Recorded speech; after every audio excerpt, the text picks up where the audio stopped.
নমস্কার, আমি সবুজ বন্ধু মহুয়া। আজকে আপনাদের সাথে আলোচনা করব যে ঘরোয়া পদ্ধতিতেও কিছু সার আমরা তৈরি করতে পারি। অর্গানিক সার আমরা তৈরি করতে পারি, জৈব সার যেটা। এটা আপনারা যেটা দেখছেন, এটা হচ্ছে ডিমের খোসা। যেটা কাঁচা ডিমের খোসা, আমরা নিত্য আমাদের যে ডিমের প্রয়োজন হয়, ডিমের খোসাটা আমি কী করি, জমিয়ে রেখে দিই। অনেকগুলি জমলে তখন আমি এটা মিক্সিতে গুঁড়ো করে নিই। গুঁড়ো করে দেখুন, এটা ফসফরাসের কাজ করবে, গাছের ফসফেটের কাজ করবে।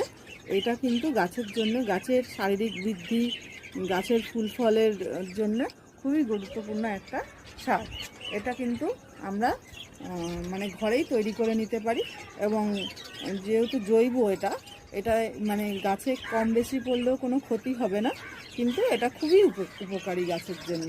তো আপনারা যে সবসময় বাইরে থেকেই আমরা কিনে সার ব্যবহার করতে পারবো তা নয়। ঘরের অপ্রয়োজনীয় জিনিস, আমাদের নিত্য রান্নাঘরের অনেক ওয়েস্টেড জিনিস সেগুলি দিয়েও কিন্তু আমরা সার তৈরি করতে পারি।